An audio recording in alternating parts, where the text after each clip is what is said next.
इतनी खुलकर बातचीत हो रही है। लोग कह रहे हैं सरकार मीडिया से बात नहीं करती, बहुत एक एक न्यूज पॉइंट हमें मिल रहे हैं। We are very happy. तो अमित शाह जी, आप बहुत डायरेक्टली बात कर रहे हैं, बहुत खुलकर बात कर रहे हैं, और ये इसके लिए हम बहुत ग्रेटफुल है। अमित शाह जी, ये देश में बंटवारे की राजनीति पर सवाल है, ये बहुत डिबेट हो रहा है। हमारा राष्ट्र सर्वोपरि हमारा स्लोगन है, we believe in nation first, मगर देश में उत्तर दक्षिण की राजनीति हो जाती है। कोई चुनाव के बाद बांटने की राजनीति हो जाती है। सनातन धर्म और हिंदुओं को जाति में बांटने की कोशिश हो रही है, और राहुल गांधी लगातार ओबीसी का मुद्दा उठा रहे हैं।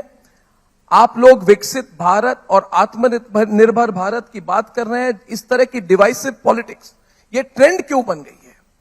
ये डिवाइसिव पॉलिटिक्स पर आप क्या कहना चाहते हैं, जो इस बार भी हो रहा है? देखिए, भारत जोड़ो के बैनर के तहत भारत तोड़ने की एक्सरसाइज चल रही है। मुझे मालूम नहीं है ये कांग्रेस पार्टी को क्या हो गया है। इतनी पुरानी पार्टी, उनका कोई प्रमुख नेता कहता है हिंदुस्तान के दो टुकड़े कर दो, नॉर्थ इंडिया और साउथ इंडिया, और कांग्रेस पार्टी चुप रहती है।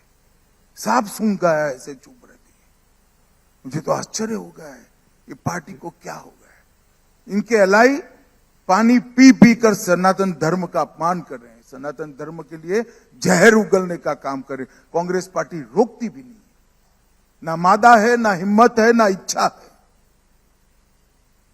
और यात्रा लेकर निकलते हैं भारत जोड़ो की।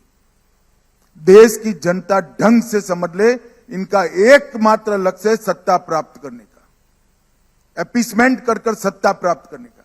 वो भारत को एक नहीं रख सकते। भारत को एक केवल और केवल भारतीय जनता पार्टी और भाजपा के नेता नरेंद्र मोदी रख सकते हैं।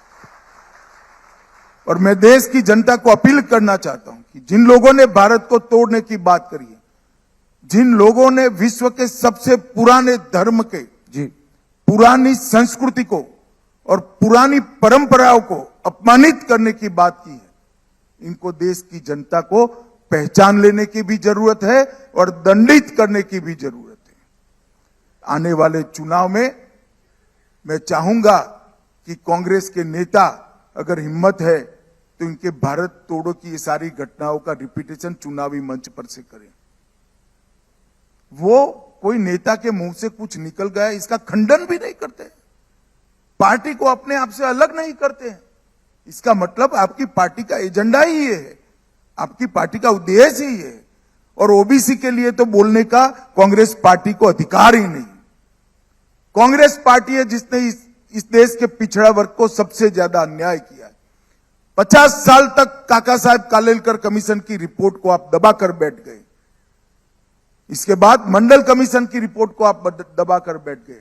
जब मंडल कमीशन लागू हुआ देश में, राजीव गांधी ने 1 घंटा और 40 मिनट इसके विरोध में भाषण किया था।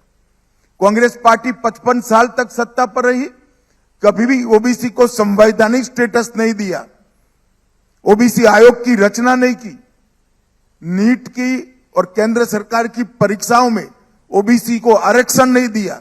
ये सारा काम हुआ नरेंद्र मोदी के नेतृत्व की भारतीय जनता पार्टी की सरकार में, और एकमात्र सरकार है जिसमें 27 ओबीसी मंत्री बैठे हैं।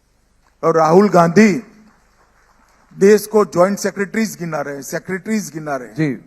मैं इनको बताना चाहता हूं, अभी जो भारत सरकार में सेक्रेटरी बना है वो आपके शासन में भर्ती हुआ है, वो प्रमोट होते होते यहां सेक्रेटरी बना है। आप हमें क्या दोष रहे हो? इनको देश का प्रधानमंत्री ओबीसी है वो दिखाई नहीं पड़ता, देश की कैबिनेट में 27 मंत्री है वो दिखाई नहीं पड़ते, किसी एनजीओ ने पकड़ा दिया कि इतने सेक्रेटरी ओबीसी है वो रटे जा रहे हैं। और देश की जनता भी बहुत एंटरटेनमेंट के भाव से उनको सुन भी रही मगर वास्तविकता देश की जनता भी जानती है कि ओबीसी का, पिछड़ा वर्ग का जितना विरोध कांग्रेस पार्टी ने किया है, अन्याय जितना कांग्रेस पार्टी ने किया है, इतना किसी और राजनीतिक दल ने नहीं किया।